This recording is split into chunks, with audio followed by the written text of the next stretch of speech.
আসসালামু আলাইকুম, সবাই কেমন আছেন?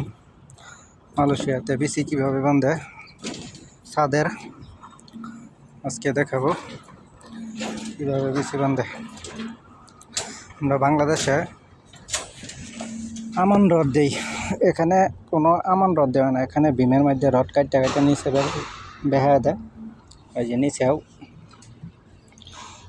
অর্ধেকটা ভাড়া দিচ্ছে, প্রত্যেকটা বিমের অর্ধেকটা।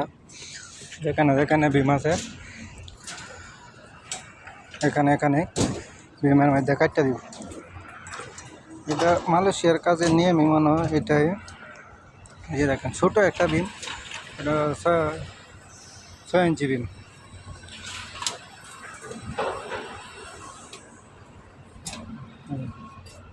প্রত্যেকটা বিমের মধ্যেই রড কাটতে দেওয়া হয় মালয়েশিয়াতে। বাংলাদেশে এই সিস্টেম নাইকা, মালয়েশিয়াতেই মানে এই সিস্টেম আর কোনো জায়গায় আছে না কি জানি না। কাজটা কেমন হয়েছে অবশ্যই জানাবেন, ভালো লাগলে ভিডিওটা শেয়ার করে দেন।